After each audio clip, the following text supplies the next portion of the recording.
नमस्कार दोस्तों सच ही किसी ने कहा है, जो पानी से नहाता है वह सिर्फ लिबास बदलता है। जो सिर्फ पानी से नहाता है वह सिर्फ लिबास बदलता है, लेकिन जो पसीने से नहाता है वह इतिहास बदलता है। नमस्कार दोस्तों, आपका मित्र विनय कुमार सिंह पुनः एक मोटिवेशनल कहानी के साथ। मित्रों, एक समय की बात है, इंग्लैंड में एक स्कॉटलैंड शहर है। वहाँ के एक गांव में एक किसान अपने बेटे के साथ एक झोपड़ी में रहता था। वह किसी तरह अपना जीवन व्यतीत करता था, किसी तरह किसानी करके अपने बेटे का पालन पोषण करता था। समय बीतता गया। एक दिन की बात है कि वह अपने बेटे के साथ अपने कुटिया में बैठा था। तभी वहाँ से बचाओ बचाओ बचाओ की आवाज़ आने लगी। किसान बाहर जाकर देखा तो एक बगल के तालाब में एक बच्चा डूब रहा था। किसान किसी तरह जाता है और उस डूबते हुए बच्चे को बचाता है। इस तरह वो बच्चा किसी तरह डूबने से बच जाता है और किसान का धन्यवाद कह के वहाँ से चला जाता है। लेकिन मित्रों, अगले दिन वह देखता है सुबह 10 बजे उसके घर के सामने एक विशाल सी गाड़ी से एक आदमी सूट बूट पे निकल कर उसके सामने आता है।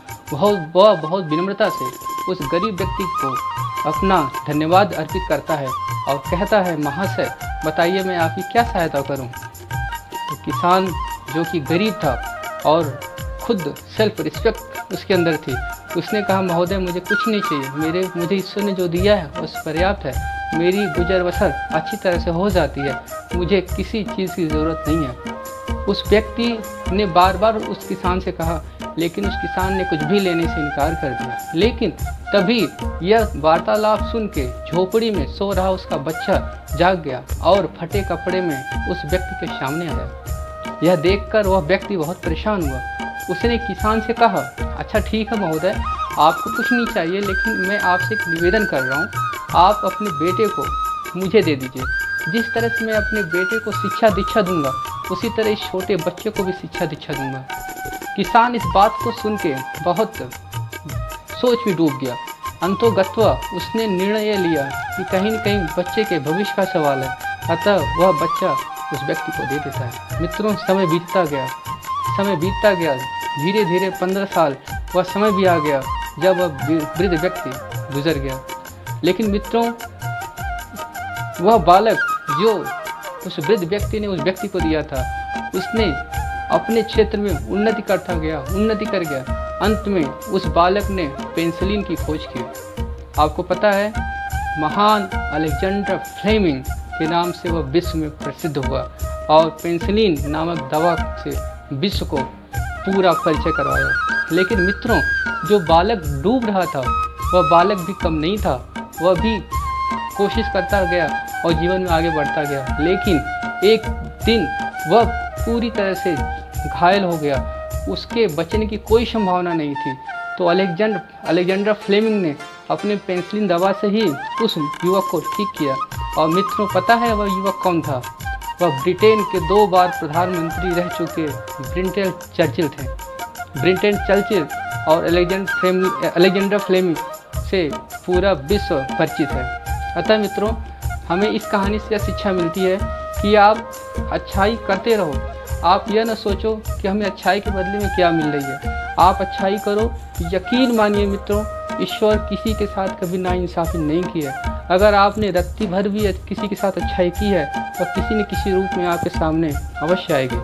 अतः अगर आप गरीब हो अमीर हो, इस बात का कोई प्रभाव नहीं पड़ता है। लेकिन कोशिश ये करिए कि हमेशा खुश रहिए और जितना हो सके लोगों की हेल्प करिए।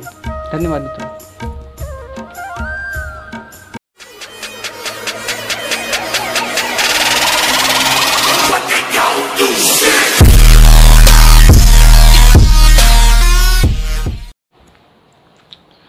नमस्कार दोस्तों, ये स्टेप अहेड ऑनलाइन क्लासेज में आपका स्वागत है।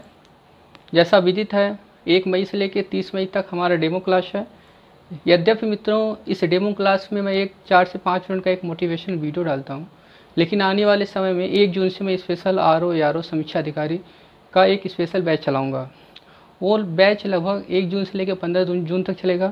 अतः जो मित्र वीडियो, लेखपाल इत्यादि देना चाहते हैं वह भी मित्र उस एग्ज़ाम में शामिल होकर उस वीडियो क्लास में शामिल होकर अपने ज्ञान को बढ़ा सकते हैं। ठीक है मित्रों, अपने हम टॉपिक पे आते हैं। मित्रों, हम लोगों ने आपसे चर्चा किया था कि वर्ण, हमने कहा था वर्ण सबसे छोटी चीज़ है हिंदी में, उसी से पूरे हिंदी साहित्य का विकास होता है। वर्ण के बाद हमने कहा शब्द बनते हैं, शब्द में हमने शब्द की रचना और शब्द के प्रकार और शब्द के ज्ञान पढ़ा। मित्रों, आज अब हम पढ़ेंगे वाक्य। आपको पता है वाक्य कैसे बनता है? शब्द का सार्थक जब प्रयोग होता है तो वाक्य बनता है। जैसे राम जाता है, राम जाता है, राम भी शब्द है, जाता है शब्द, तो ये तीनों शब्द हैं, लेकिन तीनों मिलकर वाक्य बनाते हैं। अतः राम जाता है क्या है? यह वाक्य है। तो मित्रों, जो हमारा सिलेबस है उसमें वाक्य सिलेबस दिया हुआ है, उसमें हमें 6 चीज़ पढ़ना है, जिसमें संज्ञा, सर्वनाम, क्रिया विशेषण और चीज़ें हैं, लगभग 5 से 6 चीज़ें, उसको पढ़ना है। लेकिन मित्रों, आज की वीडियो में हम केवल संज्ञा के बारे में चर्चा करेंगे। संज्ञा को हम नाम भी कहते हैं। नाम के किसी इसका नाम होता है, इसमें किसी प्राणी, किसी वस्तु, किसी स्थान, किसी भाव इत्यादि के नाम को संज्ञा कहते हैं। जैसे व्यक्ति, राम, गंगा, हिमालय, ये कहीं न कहीं नाम है, स्थान का नाम है, ये सब जो भी होंगे दैट इज़ नाउन। जैसे मित्रों, राम जाता है, ये क्या, राम क्या हो गया? संज्ञा हो गया। और संज्ञा हमेशा पहले आती है, अमूमन 99%। ठीक है मित्रों, अब संज्ञा के प्रकार की बात करते हैं हम। तो UPSSC ने 2018 समीक्षा अधिकारी में, जिससे मेरा चयन हुआ है, उसने पूछा था व्युत्पत्ति के आधार पर संज्ञा के कितने प्रकार हैं। व्युत्पत्ति के आधार पर संज्ञा के 3 प्रकार होते हैं। गौर कीजिएगा, आप सभी किताबों में पढ़ेंगे, उसमें देता है कि संज्ञा के 5 प्रकार हैं, लेकिन अगर व्युत्पत्ति के आधार पर पूछेगा तो 3, लेकिन अगर पूछेगा कि अर्थ के आधार पर संज्ञा के कितने प्रकार हैं तो 5 प्रकार। कौन कौन से हैं? व्यक्तिवाचक, जातिवाचक, द्रव्यवाचक, समूहवाचक, भाववाचक, ये 5 प्रकार हैं। अब क्रम से एक एक को मित्रों हम यहाँ पे अध्ययन करेंगे। व्यक्तिवाचक क्या संज्ञा है? या किसी व्यक्ति, स्थान या वस्तु को जब जो शब्द संबोधित करता है वह व्यक्तिवाचक संज्ञा होता है। जैसे राम, पटना, गंगा, ये क्या है? ये व्यक्तिवाचक संज्ञा है। जैसे किसी भी व्यक्ति का नाम होगा तो व्यक्तिवाचक संज्ञा में आएगा। और दूसरा है जातिवाचक संज्ञा, यह किसी जाति या किसी समूह, किसी जाति का सूचक होता है। जैसे नदी, पर्वत, लड़की, ये सब जातिवाचक संज्ञा में आएगा। और द्रव्यवाचक संज्ञा तीसरे नंबर पे आती है। इसमें सामग्री, पदार्थ, द्रव्यवाचक संज्ञा उस संज्ञा को कहते हैं जिस पदार्थ से कोई वस्तु बनती है। जैसे सोना, चांदी, तांबा, यह ठोस पदार्थ हो गया। इससे सोना से भी तो आभूषण बनते हैं, चांदी से भी बनते हैं। और दूसरे नंबर पे आता है द्रव से भी कुछ व्युत्पन्न होती है, पदार्थ बनते हैं। जैसे तेल, पानी, घी, ये भी क्या हो जाएगा? ये भी द्रव्यवाचक संज्ञा हो जाएगा। तीसरा गैसीय रूप में भी द्रव्य पाया जाता है, जैसे धुआं, ऑक्सीजन या नाइट्रोजन इत्यादि। चौथे नंबर पे संज्ञा के प्रकार में आता है समूहवाचक संज्ञा। समूह का प्रतिनिधित्व करने वाले शब्द को क्या कहते हैं? समूहवाचक संज्ञा कहते हैं। जैसे वर्ग, टीम, सभा, समिति, अधिकारी, ताश भी 52 पत्तों का एक गड्डी होती है ना, तो समूह ही होता है, तो इसको हम समूहवाचक संज्ञा कहते हैं। अब अगले नंबर पे आता है भाववाचक संज्ञा। भाववाचक संज्ञा किसे कहते हैं? जो किसी भाव, गुण, दशा को संदर्भित करे वह भाववाचक संज्ञा कहलाती है। जैसे भाव में क्रोध, खुशी, हंसी, यह एक तरह से भाव, आपके मनोदशाएं होती हैं, तो भी क्या होगा? भाववाचक संज्ञा। गुण जैसे मिठास, खटास, हरा, पीला, ये भी भाव गुण हो गया। दशाएं जैसे कालिमा, तो कहीं न कहीं भाववाचक संज्ञा उसके अंतर्गत रखते हैं। तो मित्रों, इस चीज़ को ध्यान रखिए, इसके 5 प्रकार हैं। सबसे इम्पॉर्टेंट है व्यक्तिवाचक संज्ञा, इसको बहुत पूछता है। और द्रव्यवाचक संज्ञा में बहुत प्रॉब्लम नहीं होती है। भाववाचक, समूहवाचक भी आप पढ़ लेते हो, तो इसमें बहुत प्रॉब्लम्स नहीं होती है। अब संज्ञा में हम पढ़ेंगे मित्रों। जब हम संज्ञा का प्रयोग और करते हैं, दिया है कि संज्ञा का रूप परिवर्तन लिंग, वचन, कारक के आधार पर होता है। सुनिए, संज्ञा का रूप परिवर्तन लिंग, वचन, कारक के आधार पर होता है। दोस्तों, ये भी गौर करने की बात है, क्योंकि यह हिडन सिलेबस है और कमीशन कहीं इससे क्वेश्चन पूछता है और बच्चे परेशान हो जाते हैं। तो देखते हैं लिंग, उसमें हम आज पढ़ेंगे लिंग, कल वचन और कारक पढ़ेंगे। तो लिंग क्या होता है? लिंग को हम चिन्ह कहते हैं, संज्ञा या सर्वनाम की जिससे पहचान होती है उसे। जैसे दो लिंग, हिंदी में दो लिंग की बात आती है, स्त्रीलिंग और पुल्लिंग। मित्रों, अधिनांश से कभी न कभी कुछ क्वेश्चन पूछता है जिसमें शब्द कुछ शब्द देते हैं, उनका कहना होता है इसमें आप स्त्री, कौन सा शब्द स्त्री वाचक है, स्त्रीवाचक लिंग है या कौन सा पुल्लिंग है। तो यहाँ पे मैं 6-7 आपको ट्रिक्स बताता हूँ जिससे आप पकड़ लोगे। पहला, यदि किसी शब्द के बाद में आ लगता है तो वह क्या होगा? स्त्रीवाचक होगा, स्त्रीलिंग होगा। जैसे छात्र क्या हो जाएगा? पुल्लिंग हो जाएगा। छात्रा आ लग जाएगा, क्या हो जाएगा? स्त्रीलिंग हो जाएगा। इसी तरह महोदय पुल्लिंग है, अगर महोदया आ लग जाएगा तो स्त्रीलिंग हो जाएगा।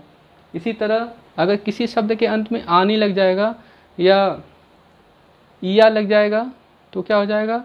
वो भी जो है इकारांतिक तरह से कहते हैं, तो वो भी जो है स्त्रीलिंग हो जाएगा।